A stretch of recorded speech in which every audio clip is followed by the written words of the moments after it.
Hello students, dear students, आज हम question number 3 का ख, ग और घ स्टार्ट करेंगे। तो अनसॉल्व के लेक्चर्स मैंने आपको करीब 4 लेक्चर्स मैंने आपको प्रोवाइड किया है। तो आज मैं लेक्चर्स में कंटिन्यू करूँगा, ठीक है। तो वो सभी लेक्चर्स अगर आपने नहीं देखा है तो प्लीज़ आप उन सभी लेक्चर्स को आप अच्छे से देखो, ठीक है। क्लास 12th के नाम से बनी हुई है अनसॉल्व, ठीक है, 2023 एंड 2024 के नाम से। आप प्ले लिस्ट में जाइएगा, चेक करिएगा, वहाँ पे आपको वीडियोस मिलेंगे, ठीक है। वहाँ से मैं अब ये कंटिन्यू कर रहा हूँ, क्लियर ना। तो इसमें मैंने करीब 3 क्वेश्चंस लिखे हुए हैं, ठीक है। और ये क्वेश्चन अगर मैं बताऊँगा ना, मैं जितने भी अभी तक मैंने लेक्चर्स आपको मैंने प्रोवाइड किया है ना, आप उनको अच्छे से देखिए।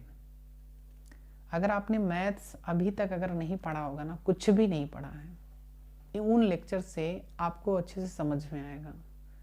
और ये मैं जो लेक्चर्स आपको प्रोवाइड कर रहा हूँ ना, ठीक है, जितने भी मैं लेक्चर्स प्रोवाइड करूँगा, अगर आपको क्वेश्चन नहीं आता है कोई दिक्कत नहीं है, नहीं पढ़े हो कोई दिक्कत नहीं है, आपने अनसॉल्व लिया है कोई दिक्कत नहीं है, नहीं लिया है तो भी कोई दिक्कत नहीं है, ठीक है।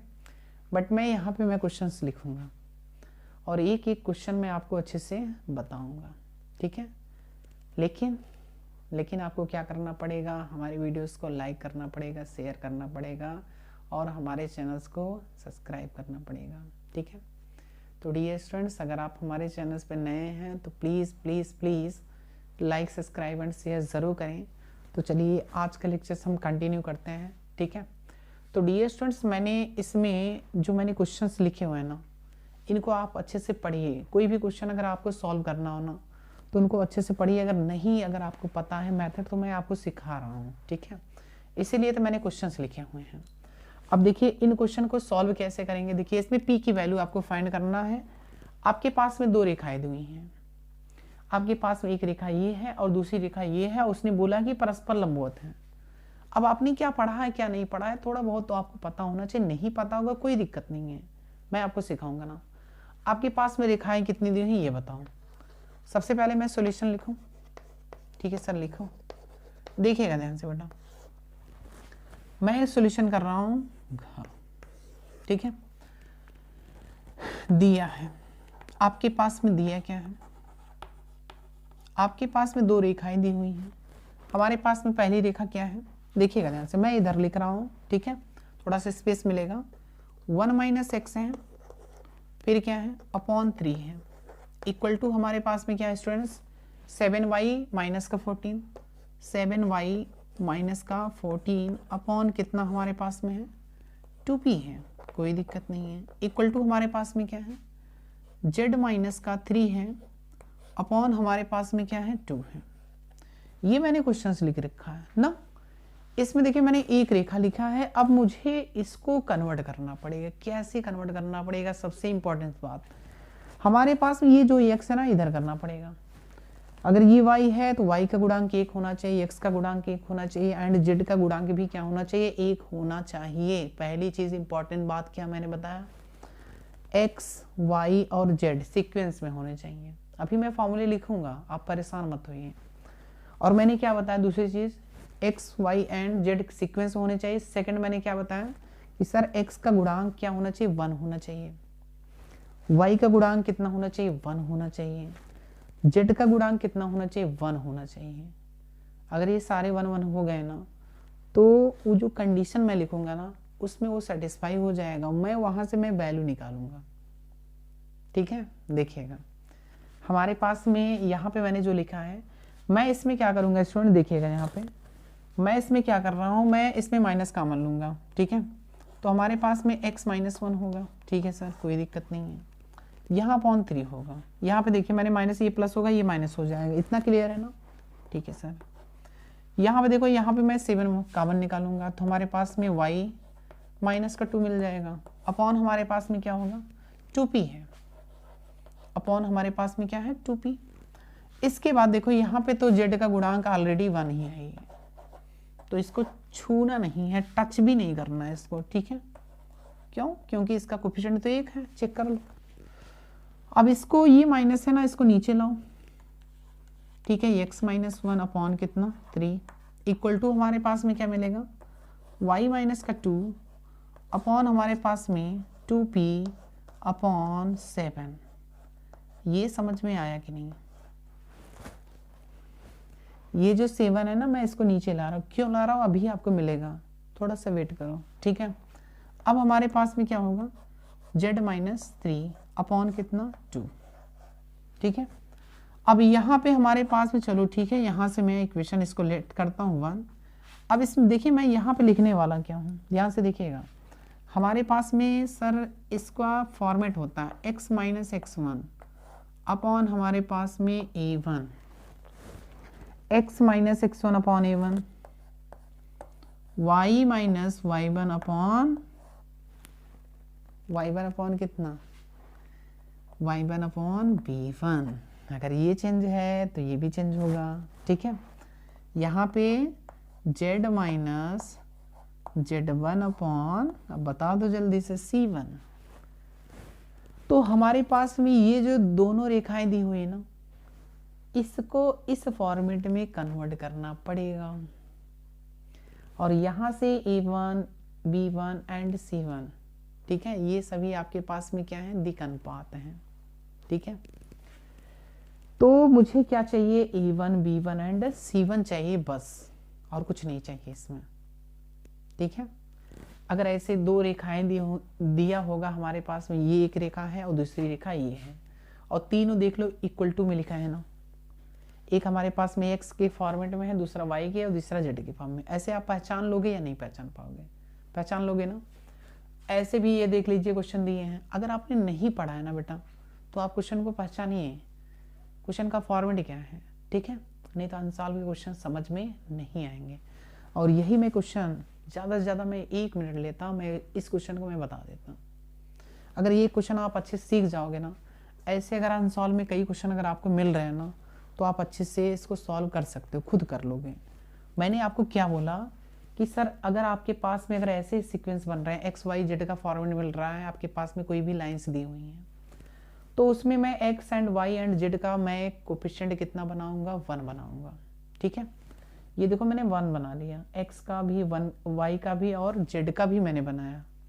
इसके बाद देखिए मैंने इसको वैल्यू मैंने यहाँ इस फॉर्मेट में लिखा, लेकिन यहाँ पे थोड़ा सा मिस्टेक ये हुआ है, देखिएगा ध्यान से। ये माइनस का है ना, तो आपके पास में जब नीचे लाओगे तो आपके पास में यहाँ पे -3 होगा, यही ना, इस तरह की मिस्टेक मत करिएगा। अब यहाँ पे देखिए ये 7 है, तो मैंने इसको नीचे लाया, ठीक है, क्योंकि मुझे y का गुणांक 1 चाहिए, यहाँ कुछ भी नहीं होना चाहिए, कांस्टेंट भी नहीं होना चाहिए, ठीक है। तो इसको मैं नीचे लाया, यहाँ z का गुणांक 1 था ऑलरेडी, मैंने इसको कुछ भी नहीं किया, टच भी नहीं किया, ठीक है, मैंने ऐसे का ऐसे लिख लिया। अब हमारे पास में जो फॉर्मेट होता है x minus x1 upon a1, y equal to y minus y1 upon b1 equal to z minus z1 upon c1। यहाँ से मैं क्या करूँगा, तुलना करूँगा, ठीक है। तुलना करने पर यहाँ से बेटा जब आप तुलना करोगे ना, तो यहाँ से आप क्या निकालोगे, a1, b1 एंड c1 की वैल्यू निकालोगे। तो हमारे पास में a1 and b1 and c1 की वैल्यू कितनी है, बस आप यही चीज़ बताइए। a1 की वैल्यू हमारे पास में -3 होगा, ठीक है सर। b1 की वैल्यू कितनी होगी हमारे पास में, b1 की वैल्यू कितनी होगी, अरे 2p अपॉन 7, ठीक है। अच्छा c1 की वैल्यू कितनी होगी, c1 की वैल्यू कितनी होगी, 2 होगी। मुझे ओनली a1, b1, c1 की वैल्यू चाहिए, ठीक है। a1, b1 एंड c1 मिल गया, क्लियर है ना। क्या आप ऐसे कर सकते हो ना। अब देखिए जितना मैंने इसमें टाइम दिया ना, अब सेकंड वाली क्वेश्चन में टाइम नहीं दूंगा, ठीक है। देखना ध्यान से, सिर्फ देखो, आप इसको वीडियो पॉज करके नोट करेंगे, इसको आप वीडियो पॉज करके नोट करेंगे, क्योंकि मैं अब रब करूंगा, क्योंकि स्पेस नहीं है, ठीक है। देखो ध्यान से, तो मैं इसको रब कर देता हूँ, देखिएगा ध्यान से, ठीक है। अब इसका कुछ भी काम नहीं है, कुछ भी काम नहीं है, ठीक है। अब हमारे पास में क्या होगा, आप खुद बताओ। अब हमारे पास में सर होगा, हमारे पास में सेकंड इक्वेशन है, सेकंड इक्वेशन से भी हम लोग जैसे a1, b1, c1 निकाला ना, सेकंड इक्वेशन से क्या निकालेंगे, a2, b2 and c2। Format आपका वही होगा, ठीक है। यहाँ पे देखो मैं क्वेश्चन नहीं लिखूंगा, यहाँ से मैं निकालने की मैं कोशिश करता हूँ, ठीक है, यहीं से देखना, ठीक। तो हमारे पास में यहाँ से कितना होगा सर, इसको मैं यहाँ से देखो मैं 7 माइनस का 7 मैं कॉमन ले रहा हूँ, x माइनस का 1 मिल जाएगा अपॉन कितना आपके पास में ये 3p इक्वल टू हमारे पास में ये y का गुणांक तो एक ऑलरेडी है ही, कोई दिक्कत नहीं है सर, लिखो इसको। इसके बाद यहाँ पे माइनस कॉमन लेना पड़ेगा, z माइनस का 6 हो जाएगा अपॉन ये 5 होगा, क्लियर ना। अब देखिएगा ये जो माइनस का 7 है ना, इसको नीचे लाओ तो x माइनस 1 अपॉन कितना 3p अपॉन माइनस 7, तो माइनस यहाँ लिख दो, ठीक है। मैंने इसके नीचे क्यों लाया नीचे, आपको पता चल गया होगा, x का कोफिशिएंट 1 बनाना है, y का कोफिशिएंट भी 1 बनाना है, एंड z का कोफिशिएंट भी क्या बनाना है 1 बनाना है। तो हमारे पास भी ये चीज़ें हैं। अब ये माइनस से नीचे लाओ, z माइनस 6 अपॉन कितना माइनस का 5।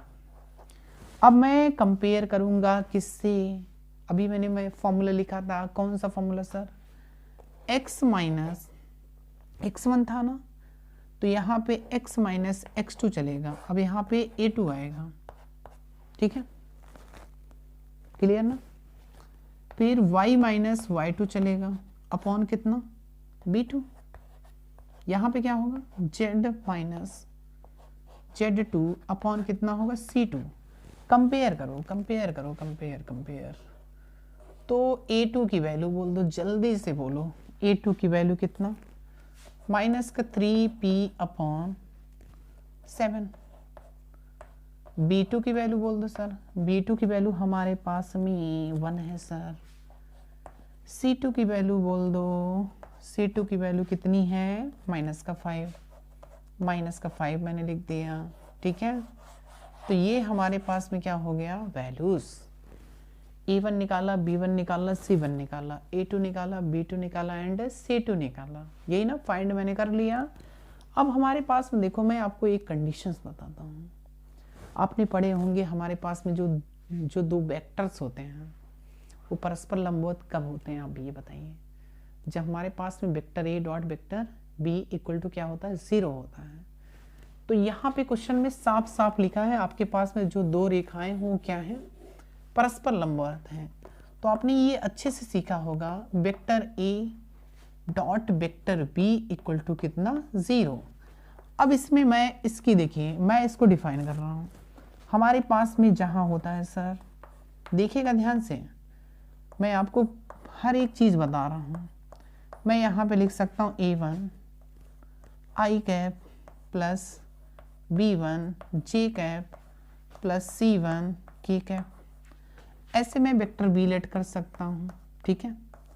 a2 i cap plus b2, ठीक है, b2 j cap plus c2 k cap, परस्पर लंबवत है तो हमारे पास में क्या होगा सर, ये होगा, क्या होगा बताओ 0 होगा ना।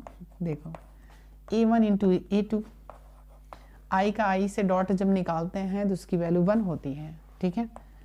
a1 डॉट a2 प्लस कितना b1 dot b2 plus c1 dot c2 equal to कितना 0। तो हमारे पास में यहाँ पे देख लीजिए कंडीशन मिल गई ना, परस्पर लंबवत कंडीशन क्या होती है a1 a2 plus b1 b2 plus c1 c2 equal to कितना 0।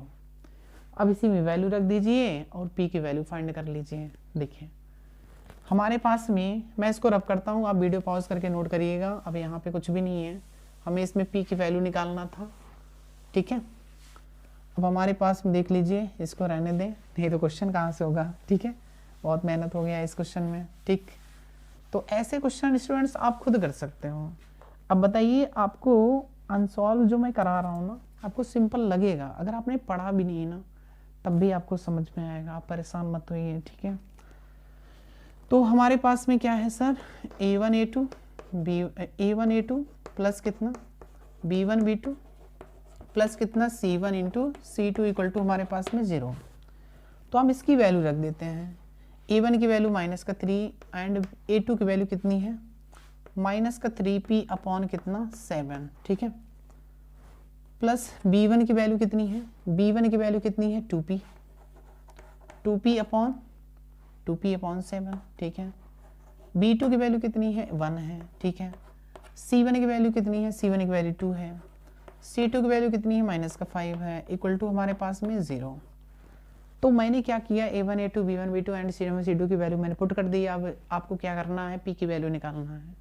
देखो प्लस का 9 p अपॉन कितना 7 हो जाएगा, प्लस का 2p अपॉन कितना 7, ये माइनस का 10 इक्वल टू कितना 0, ये इक्वल है। तो आपके पास में ये 11p अपॉन कितना 7 इक्वल टू आपके पास में ये 10 हो जाएगा। इसका मल्टीप्लाई कर दो तो आपके पास में p की वैल्यू कितनी आ जाएगी 70 अपॉन 11, ठीक है। तो ये आपके पास में ये क्या होगा फाइनल आंसर। अब बताइए अगर ऐसे क्वेश्चन आ गए तो क्या आप कर सकते हो, कर सकते हो, ठीक है। देखिएगा ध्यान से। अब हमारे पास में हम क्वेश्चन आपको बताएंगे। सबसे पहले आपको कौन सा क्वेश्चन बता देते हैं, ठीक है।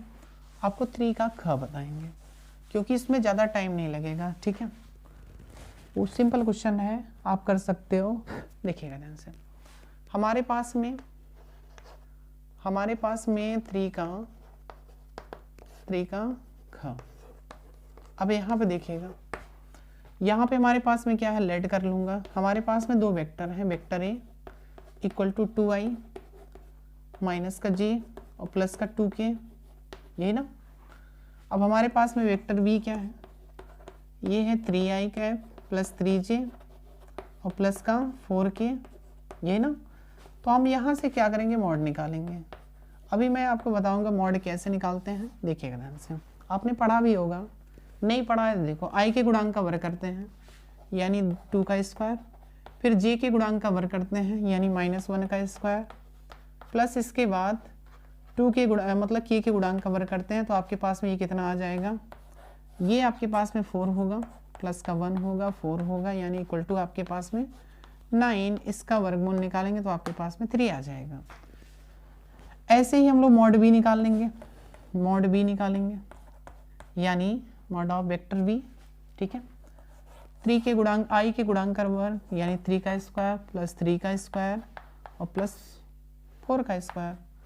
तो ये आपके पास में कितना होगा 9 + 9 + 16, ठीक है। तो आपके पास में ये कितना होगा पता है, ये आपके पास में कितना होगा 18 होगा। 18 एंड 6 से कितना होगा 18 एंड 6 24, 24 10 एंड 34, ठीक है। तो आपके पास में मॉड में ए आ गया, मॉड में बी आ गया। मुझे एंगल निकालना है तो आपके पास में एक फार्मूला होता है सर। आपको यहाँ पे मैं सबसे पहले आपको बताता हूँ, vector A dot vector B जो होता है ना, ये आपके पास में ए बी कॉस थीटा होता है, ठीक है। और मुझे यही कॉस थीटा निकालना है। तो कॉस थीटा आपके पास में क्या हो जाएगा, vector A dot vector B upon A B. A B को मैं मॉड के फॉर्मेट में लिख सकता हूँ, उसका मतलब आपके पास में मैग्नीट्यूड ही होता है, ठीक है। ये देखिए मैंने लिख दिया। अब इसकी वैल्यूज आप पुट कर दीजिए। Vector A dot vector B आपको निकालना पड़ेगा, यहीं पे मैं निकाल लेता हूँ डायरेक्ट। इसका इससे मल्टीप्लाई करो 6 आएगा, ये सब्ट्रैक्ट करो कितना हुआ, देखो यहाँ पे vector A dot vector B निकाल लो। डॉट का मतलब आई का आई से डॉट कर दीजिए, 2 का 3 किससे मतलब कितना 6 आ जाएगा, माइनस का 3 आ जाएगा, प्लस 4 का 2 से कर दो 8 आ गया। तो आपके पास में 3 + 8 यानी 11, ठीक है।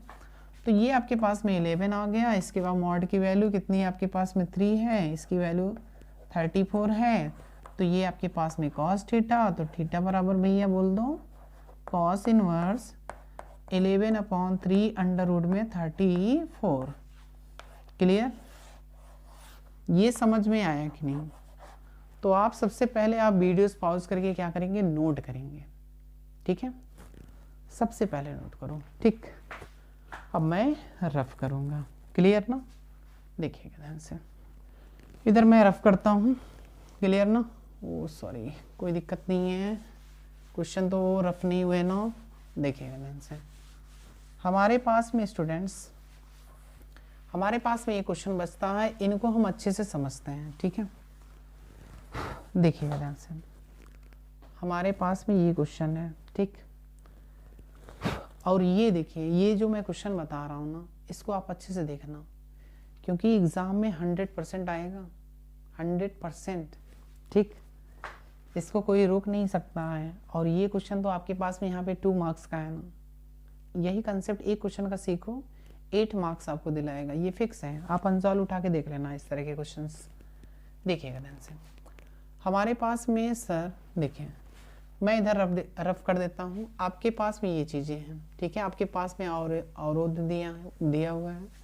आपके पास में यहाँ पे जेड की वैल्यू पूछ रहा है, न्यूनतम वैल्यू ना। तो हमारे पास में न्यूनतम वैल्यू हम लोग कैसे फाइंड करते हैं, ठीक है ना। तो इसको हम फाइंड करते हैं। हमारे पास में जो भी मैटर्स दिए हुए हैं, यहाँ पे मैं सॉल्यूशंस लिखूँगा, ठीक है। आपके पास में जो चीज़ें दिया हुआ है ना, आप यहाँ पे लिख दीजिए दिया है, ठीक है। x + y <& 8, फिर कामा लिखा है। 3x + 5y <= 15, फिर कामा x <= 0 एंड y <= 0। देखो, और हमारे पास में z की वैल्यू है x + 3y का हमें मिनिमम वैल्यू निकालना है। कैसे निकालेंगे, सबसे इम्पोर्टेंट बात आपको बताते हैं, ठीक है। अभी इसमें एक क्वेश्चन और है, ठीक है। इसमें थोड़ा मैं फास्ट बताऊंगा। आपके पास में x <= 0 मिले, y <= 0 मिले, इसका मतलब आपके पास में जो रीजन होगा ना बाउंडेड, जब हम लोग ये ग्राफ बनाएंगे, ये इसका मतलब ये फर्स्ट क्वाड्रेंट में होगा, ठीक है।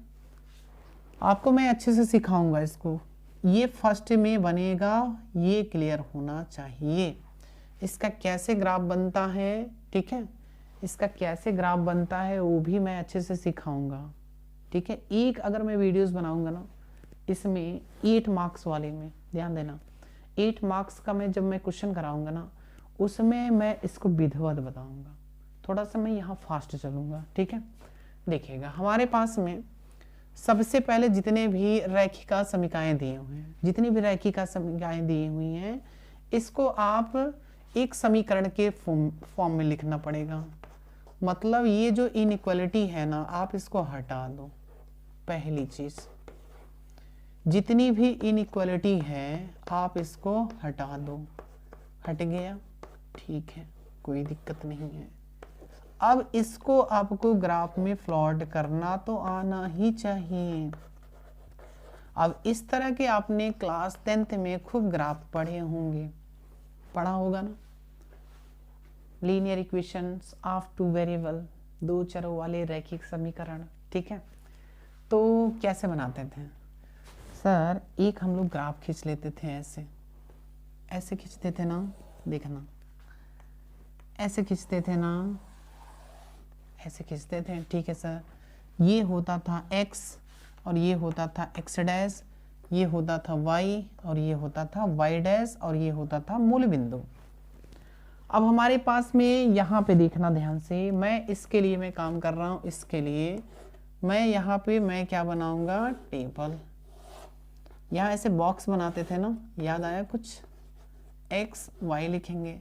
सबसे पहले इसमें आप x की वैल्यू 0 पुट करो। x की वैल्यू आपने 0 पुट किया तो y की वैल्यू कितनी मिल जाएगी, 8। अगर आपने y की वैल्यू आपने 0 पुट किया तो x की वैल्यू क्या मिलेगी, 8।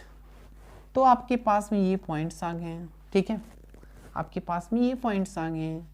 और हाँ, एक चीज़ें मैं आपको यहाँ पे और मेंशन कर देता हूँ, सबसे इम्पोर्टेंट बात इसी में मैं बना देता हूँ, ठीक है।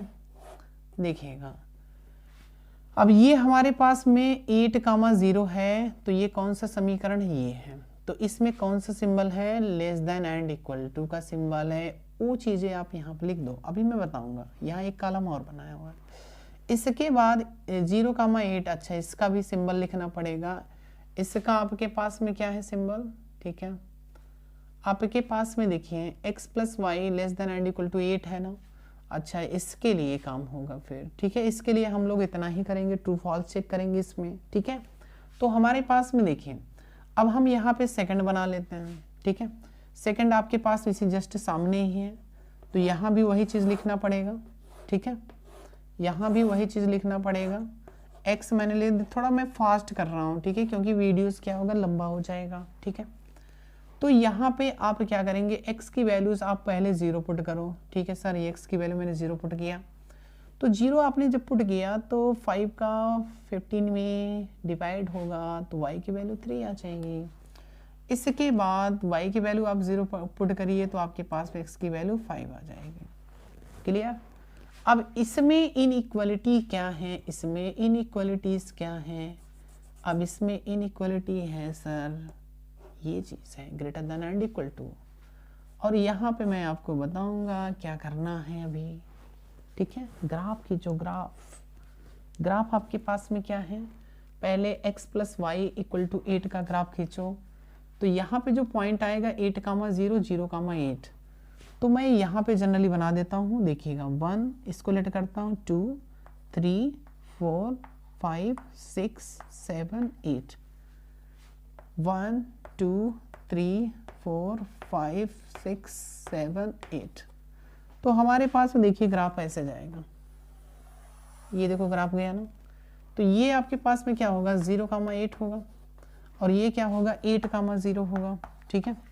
अब इसके बाद आप कौन सा ग्राफ खींचेंगे, अब आप ये खींचो। इसके बाद ये कौन सा ग्राफ है, 5, 0, 5, 0। तो 5, 0 कहाँ, 1, 2, 3, 4, 5 यहाँ पे आएगा 5, 0। इसके बाद बताओ बेटा, इसके बाद 0, 3, 1, 2, 3, ये आगे आपके पास में 0, 3, ठीक है, ये पॉइंट। अब ये ग्राफ खींच दो, अब ये ग्राफ खींचो, ये देखो ऐसे जा रहा है, ठीक है। तो ये आपके पास में कौन सी लाइन होगी, ये आपके पास में लाइन हुई sir 3x plus 5y equal to आपके पास में कौन सी लाइन होगी 15, ठीक है। और ये वाली लाइन कौन सी है, ये वाली लाइन है sir x plus y equal to 8 है, ठीक है। अब यहाँ पे देखिए, मैं आपको एक कंसेप्ट बताता हूँ। आपके पास में ये जो इनइक्वालिटी है ना, इसमें आप ट्रू एंड फॉल्स चेक करोगे। हम यहाँ पे हमारे पास में मूल बिंदु होता है, इसके जो पॉइंट्स होते हैं 0, 0 होते हैं। हम इसमें 0 और 0 रख के चेक करेंगे, कोई भी वैल्यू आप रख के चेक करो। पहले सबसे सिंपल मेथड है यही, 0, 0 यहाँ पुट करो, 0, 0, तो 0 less than and equal to 8 आएगा। तो क्या ये ट्रू है कि फॉल्स है, सर ये ट्रू हो जाएगा, यानी सत्य है। ये ना 8 जो होगा 0 से क्या होता है, बड़ा होता है, तो इसका मतलब ये सत्य हो गया।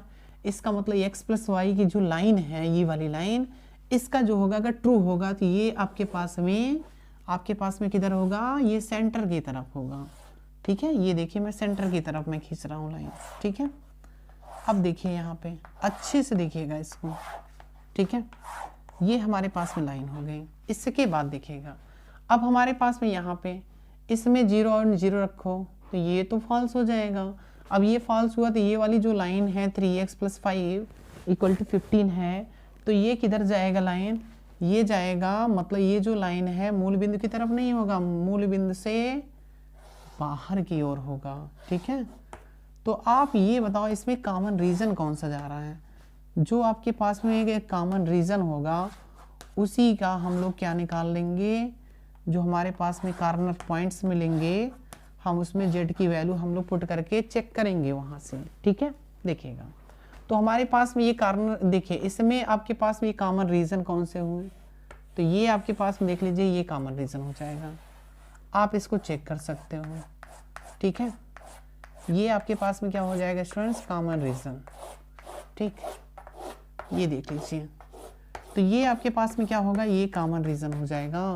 देखो इसको अच्छे से, ये कॉमन रीजन होगा ना, तो इसमें आपके पास में ये जो पॉइंट हैं, ये पॉइंट्स और ये पॉइंट्स और ये पॉइंट्स और ये पॉइंट्स, तो आपके पास में यहाँ पे क्या है 0, 3, यहाँ पे क्या है 5, 0, 8, 0 एंड 0, 8। तो हमारे पास में ये क्या होंगे, ये कॉर्नर पॉइंट्स होते हैं।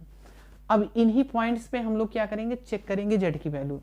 सबसे पहले आप क्या रखोगे, 5, 0 यहाँ पर रखो, मैं डायरेक्ट चेक कर रहा हूँ 5, 0, तो आपके पास में यहाँ पे 5 आएगा। इसमें रखो x एंड y के स्थान पे वैल्यू। इसके बाद 8, 0 रखो, 8, 0 आप रखोगे तो 8 आ जाएगा, यहाँ पे 0 हो जाएगा। यहाँ पे रखो 0,3 रखो, 0,3 मैंने रखा, तो आपके पास में क्या आएगा बेटा, 0,3 रखेंगे तो हमारे पास में 3 का 3 से मल्टीप्लाई 9 आ जाएगा, यहाँ पे तो 0 हो जाएगा ना। 0,8 3 का 8 से, यानी 0, जब 8 हम लेंगे 0,8 तो आपके पास में 24 आएगा। अब इस क्वेश्चन में 2 क्वेश्चन पूछ सकता है, आपके पास में मिनिमम वैल्यू कौन सी होगी, मिनिमम वैल्यू कौन सी होगी, 5,0 पर मिनिमम मान, यानी आपके पास में 5 होगा, और यही वैल्यू आपसे पूछ रहा था। मतलब बिंदु 5,0 पर z का न्यूनतम मान कितना होगा बेटा, 5 होगा। अगर इसी क्वेश्चन में अधिकतम मान पूछता है तो इसमें देखो अधिकतम मान कौन सी आ रही, 24, तो ये आपका मैक्सिमम हो जाएगा। ठीक है, तो इस तरह के क्वेश्चन हम ऐसे ही सॉल्व करेंगे। ठीक है, आपको मैं अच्छे से बताऊंगा, आप परेशान मत होइएगा। ठीक है, तो डियर स्टूडेंट्स, अगर ये लेक्चर्स आपको पसंद आया तो please like, subscribe and share जरूर करें। तो आज का लेक्चर्स हम यहीं पे फिनिश करेंगे। Thank you very much.